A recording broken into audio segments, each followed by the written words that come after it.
A palavra de Deus, quando é vivida, torna-se a legítima defesa contra o diabo. Ele não pode nos acusar. O crente que não vive essa palavra fica desprotegido de sua cobertura espiritual. A palavra de Deus tem suprido meu espírito e me dado forças para vencer as provas. Jesus tem cuidado de mim como uma criança recém-nascida. Todo o meu crescimento espiritual foi concedido pelo Espírito Santo. Ele tirou toda a maldade do meu coração. Me libertou de todo o pecado que me impedia de crescer espiritualmente. Ele purificou a minha alma e o meu espírito, fertilizou meu interior com a sua palavra e fez germinar os frutos espirituais. Essa semente que cresceu em meu coração tem dado bons frutos e vem amadurecendo a cada ano. Isso explica que eu estou em processo de transformação.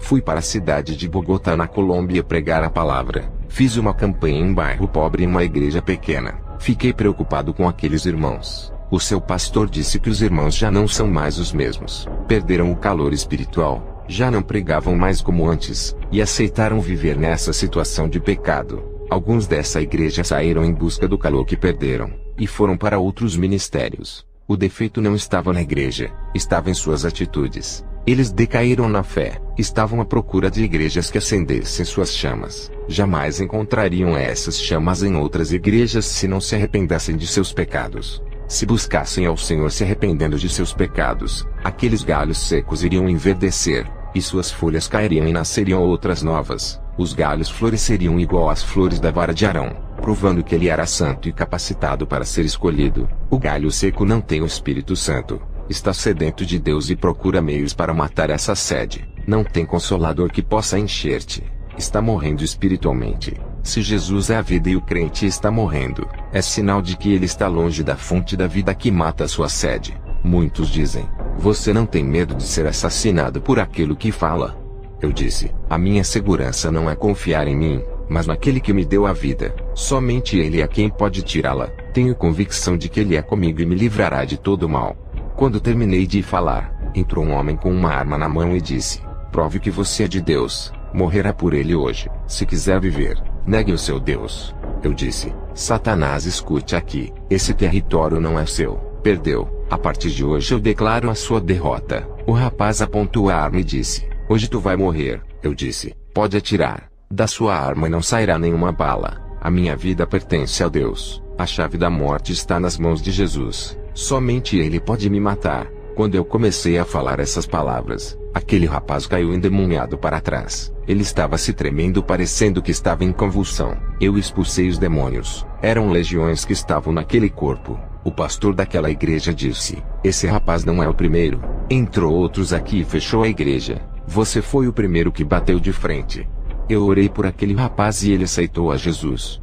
Eu continuei falando.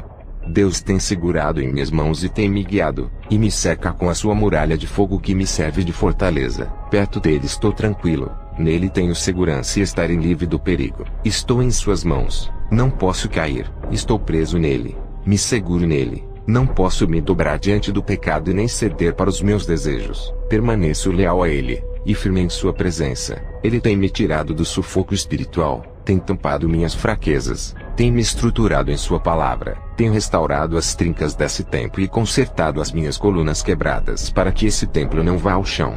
O pecado tentou entrar nesse templo e destruí-lo. O selo do Espírito Santo impediu que o pecado entrasse em mim, e lacrou as portas desse templo. No outro dia de pregação, o pastor estava pregando. Um rapaz entrou com uma faca nas mãos para matar o pastor. O pastor ficou apavorado. Eu entrei no meio e disse: em nome de Jesus, tu estás paralisado. Aquele rapaz havia levantado a mão para dar uma facada no pastor. Seu corpo ficou paralisado como uma estátua. Eu assoprei e ele caiu. Expulsei o demônio. Aquele rapaz ficou livre. Mais um atentado de morte e mais um livramento de Deus. Através de Jesus, o meu conhecimento sobre o mundo se tornou diferente daquele conhecimento que eu tinha antes. Hoje vejo as pessoas com um olhar de misericórdia. Não é mais aquele olhar de desprezo, e sim um olhar de amor, um olhar de querer salvá-las. O olhar de Deus está em mim. O mundo é o retrato do pecado. Tudo o que acontece nele de ruim é a consequência do pecado. Se o mundo todo se arrependesse e não praticasse mais o pecado, não teria tanta maldade e catástrofes. Deixe Deus entrar nos seus sentidos, e deixa Ele criar os seus projetos do nada na sua vida. Compreenda Jesus, conheça Ele, mergulhe nas águas profundas espirituais, O Espírito Santo está vivo em seu corpo. Seja um valente de Deus. Seja seu guerreiro forte. Seja submisso 100% à sua palavra. Obedecer a Deus é estar sempre debaixo de sua graça andando em seu caminho. Seja um forte de Deus. Deixe Ele usar você. Obedeça a sua palavra. Pague o preço para entrar no céu. Seja um espelho nesse mundo. Produza efeitos na vida de uma pessoa através de sua vida. Deixe o poder de Deus transformar você. Ele lhe dará força, capacitação, e fará uma potência espiritual contra o mal. Depois do culto, eu fui para a casa do pastor. No dia seguinte, uma mãe aflita ligou para o pastor e disse: "Vem aqui na minha casa. Meu filho está louco." Na mesma hora recebi uma visão. Vi um rapaz moreno perto do computador vendo o Facebook. Um espírito maligno saía da página e entrava pelos olhos indo para sua mente ficando alojado em sua cabeça. O Senhor abriu mais a minha visão. Do outro lado do computador tinha um senhor conversando com esse rapaz. Ele amaldiçoava as fotos do rapaz e jogava feitiços do outro lado. Ele era um satanista que o rapaz conheceu na rede social. Fui na casa do rapaz que estava louco. Expulsei o demônio. Falei para ele não usar mais o Facebook. Ele disse que não iria mais usar e se converteu ali mesmo. Fui ministrar em outra igreja, e foi-me revelado o estado daquela congregação. A mensagem para aquele lugar foi sobre as paixões do mundo que domina a cabeça. Outros irmãos tomavam decisões erradas quando estavam nervosos e com o emocional à flor da pele. Tudo isso tirava a razão, deixando eles irracionais sem equilíbrio mental, indomáveis e explosivos. A oração iria amortecer as suas carnes e domar seus corações controlando seus pensamentos e temperamentos. Muitos ali estavam sendo enganados pelos falsos profetas por não saberem a palavra de Deus. Eles não tinham entendimento da palavra. Eram ouvintes e não praticantes. Eles não deixavam o Espírito Santo lhe usarem. Não deixavam ele comandar a ministração e conduzir. Eu exortei eles a se prepararem, examinarem suas vidas, se corrigirem, obedecerem ao chamado, não fazer as suas vontades e fazer aquilo que Deus queria. Sejam um instrumento nas mãos de Deus. Sejam úteis para o trabalho de Deus. É tempo de plantar para Cristo e colher os seus frutos. Seja um agente para a execução do trabalho de Deus. Deus lhe dará recursos celestiais para alcançar almas. Quando a igreja terminou, fui embora para onde eu fui hospedado. Ao chegar lá, dobrei os meus joelhos. Orei sem cessar até as 4 da madrugada. Senti o meu corpo explodir de unção. Uma eletricidade tomou conta de mim. Caí com o rosto no chão. Meu espírito saiu. O anjo Gabriel desceu até o meu encontro. Ele disse: "Kenzo, está preparado para mais uma experiência?" Eu disse: "Estou." Subimos ao céu. O portão celestial se abriu e eu entrei para dentro do paraíso. Que saudades voltar para esse lugar. Os anjos do céu me receberam. Eu não sabia, mas o meu nome era popular no céu pelas obras que eu fazia na terra e pela vida que eu vivia na terra. Os falsos profetas, apesar de terem sua fama na terra, seus nomes não são citados no céu. O anjo me disse: "Satanás quer destruir a igreja através do pecado. Diga para eles rejeitarem o mundo e o que Satanás lhe oferece. Diga para matarem a vontade da carne e seus desejos dos corações. Aqueles que estão em Cristo e vivem uma vida santa, nenhum mal lhe atingirá. Nem feitiçaria poderá te fazer mal, pois a santidade é sua armadura. Diga para a igreja fazer obras de caridade, ajudarem os oprimidos e aqueles que necessitam. A pessoa que você ajuda hoje, pode lhe ajudar amanhã se tiver gratidão. Diga para eles ajudarem sem esperar nada em troca. Sejam generosos e não interesseiros, a retribuição virá de Deus, seja na terra ou no céu." Jesus disse: "Meu servo, tu sempre teve dúvidas sobre a salvação de Salomão. Hoje irei revelar a ti onde Salomão se encontra."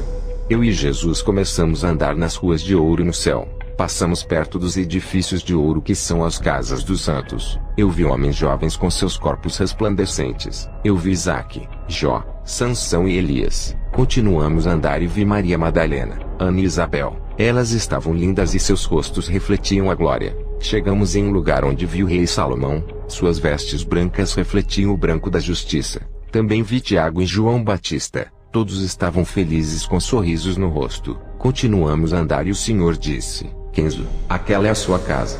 Ao olhar, eu vi um grande prédio de ouro. Depois entramos na sala das coroas. O Senhor me mostrou a minha coroa. Também vi as minhas vestes brancas, a qual eu vou me vestir quando eu for morar lá. Vi os meus galardões que eu juntei na terra através do meu trabalho para Cristo. Jesus me disse: Estamos em um tempo onde muitos estão famintos espiritualmente. Eles não sabem como se alimentar, e procuram prazeres no mundo e não conseguem suprir suas necessidades espirituais com aquilo que é passageiro. O pecado pode alimentar a carne, não o espírito, e nada adiantará, pois o meu espírito se alimenta de mim e de minha palavra. Outros procuram falsas religiões e se alimentam de demônios e de pães imundos. Eles bebem das fontes de águas sujas e poluídas. Tudo isso causa mal-estar espiritual. Diga para minha igreja se esforçar na minha doutrina pura e santa, sem contaminação com filosofias vãs e teologias falsas. Muitos bispos e apóstolos tiveram suas mentes cauterizadas pela teologia. Não têm experiência com Deus. Vivem mortos na letra, sem direção da minha verdade. Apenas se baseiam em suas opiniões e pensamentos teológicos diferentes um do outro. Eles procuram a verdade em teologia dos homens. Não procuram a verdade em mim. Eu quero habitar neles através de meu espírito. Esses homens misturam a verdade de Deus com opiniões teológicas. Eles oferecem para as pessoas famintas uma meia verdade e uma meia mentira. Eles não procuram ter uma experiência com Deus e estão ligados com o mundo. São apenas estudiosos acadêmicos. Não são praticantes. Conhecem um Deus nos livros de teologia, não me conhecem como pessoa. Amam o mundo e o que nele está. Sua relação com o mundo é tão forte que eles não querem mais largar. Experimentam mais as delícias do mundo e não experimentam o sobrenatural de Deus. O mundo lhe oferece apenas algumas horas de alegria. Tudo é ilusão e passageiro. São armadilhas para a morte. Estão aliançados como o mundo. São como ratos atraídos pelo cheiro da comida, e caem na ratoeira da morte armada por Satanás. Depois eu voltei para a terra e fui para a igreja ministrar. Uma irmã da igreja me pediu para fazer uma visita em sua casa. No outro dia, eu orei pela irmã e disse: eu irei em sua casa fazer uma visita e uma oração. Ao chegar em casa dobrei os meus joelhos no chão. O Senhor falou comigo dizendo: não vá na casa daquela mulher. Satanás irá usar ela com mentiras para escandalizar o seu ministério. Lembra de José que foi escandalizado pela mulher de Potifar. Essa mulher irá fazer o mesmo contigo. No outro dia não fui para a casa dela. Ela veio me perguntar o porquê eu não fui. Eu disse que Deus não havia permitido. Quando acabei de ministrar, aquela irmã veio até mim e começou a me seduzir com palavras. Eu repreendi. Ela caiu endemoniada. Ela foi liberta do espírito de sedução. O Senhor Jesus me revelava que o diabo arma ciladas nesse mundo. Ele conhece o ponto fraco de todo mundo. Ele estuda cada pessoa e ataca nas fraquezas. Essa é a importância de sermos selados e termos a palavra reinando em nós, endurecendo os nossos corações para o pecado. Jesus disse que nós temos que ser mais ativos espiritualmente. Não podemos baixar a guarda e nem parar de orar. Se vacilarmos nessa reta final, todo o nosso trabalho e nossas obras que concluímos a longo prazo terá sido em vão. Eu tenho andado em várias igrejas. Tenho tido visões de uma mulher adormecida vestida de noiva dormindo em um sono profundo. Uma sonolência espiritual. Vamos sair dessa sonolência espiritual que não deixa vocês acordarem para a realidade do mundo espiritual. Esse sono não deixa vocês enxergarem os seus pecados. Não sabem mais diferenciar o certo do errado. Tudo é comum. O pecado é normal. Esse sono está tirando suas consciências daquilo que é espiritual. Seus olhos estão fechados para o pecado, e não se abrem para olhar para se corrigirem. Não sabem o que estão fazendo. Viraram pessoas sonâmbulas andando sem consciência das coisas. Andam em caminhos tortos pensando que estão na graça. Acordem. Vocês estão em uma guerra espiritual contra as forças do mal. Somente os fortes vencerão e os perdedores serão entregues para as legiões malignas. Serão presos e encarcerados no inferno. O galardão dos crentes perdedores são prisões e condenações eternas. Seu inimigo Satanás está tão perto de vocês, agindo diante de seus olhos, e vocês não acordam para ver. Ele já se infiltrou, e vocês ainda não sabem se é ele quem está agindo, pois perderam sua identidade de cristãos. Até quando homens iguais a mim irá alertá-los? Eu terei poucos anos aqui na terra, sou um idoso. Depois que eu partir para a glória, dificilmente outro se levantará no meu lugar para o alertar. O relaxamento espiritual está entrando, e isso abre aberturas no mundo espiritual para os demônios entrarem. Muitos já não ministram como antes. A unção não é a mesma. A sua comunhão com Deus está se rompendo aos poucos. Eles precisam de um renovo espiritual. Busque o avivamento do Espírito Santo. Vejo irmãos abatidos na hora da pregação. Não sentem alegria de falar de Jesus. Não deixam o Espírito Santo dissipar a tristeza e trazer a alegria. Seus rostos tristes na hora de ministrar revelam o seu estado de homens vazios por deixar os seus problemas sufocarem. Eles não deixam seus problemas fora e carregam para os dias de igreja.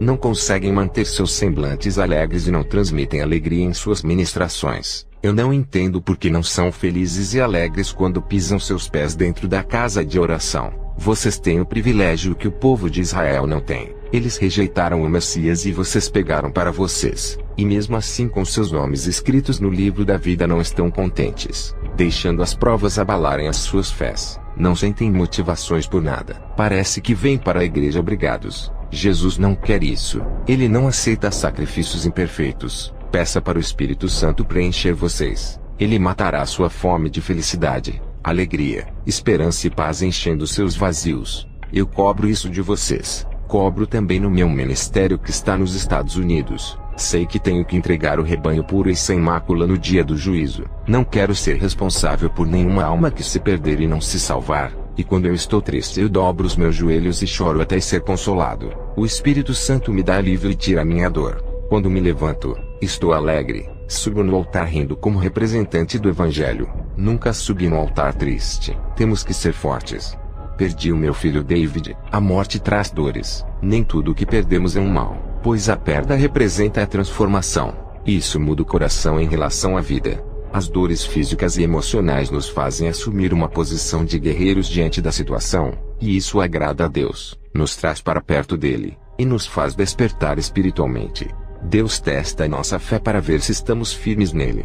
A nossa fé nele nos firma nele e nos faz enxergar a Cristo. Não conte seu problema a ninguém. Conte para ele. Somente ele pode resolver. Dobre os seus joelhos e fale com Deus. Descanse e ele resolverá. Não fique cobrando ele. Deus não se esquece de você. Mesmo que olhe para o seu problema e veja ele grande demais. Lembre-se de que você tem um Deus grande, e muito maior do que qualquer problema seu. Mesmo que seu problema seja longo e pareça que nunca vai passar, lembre-se, Jesus é o dono do tempo e determina tudo. Ele te dará a resistência de esperar e fará a sua paciência ser mais longa do que seu problema. A sua fé é mais forte do que todas as suas dificuldades. Quando eu conheci a Deus, foi nas maiores dificuldades da minha vida que enxerguei Ele dentro da fornalha comigo. Tive que entrar no mundo espiritual para conhecer a Deus e todo o seu plano.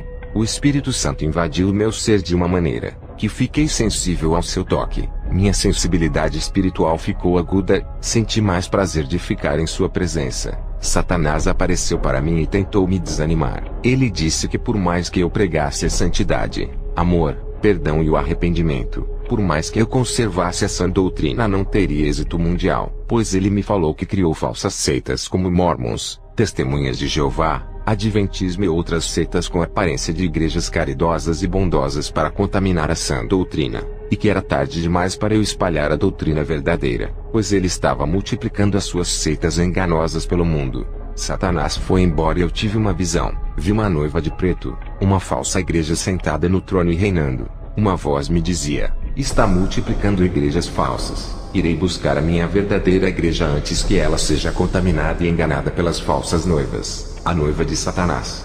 O Espírito Santo me revelou divisões dentro das igrejas, por causa de brincadeiras ofensivas que irritam o próximo e não respeitam o irmão que não gosta de brincadeiras. Vamos ser maduros para as coisas de Deus e crianças para a malícia desse mundo. Se acostumem a andar na doutrina. Sei que é difícil. Logo se acostumarão.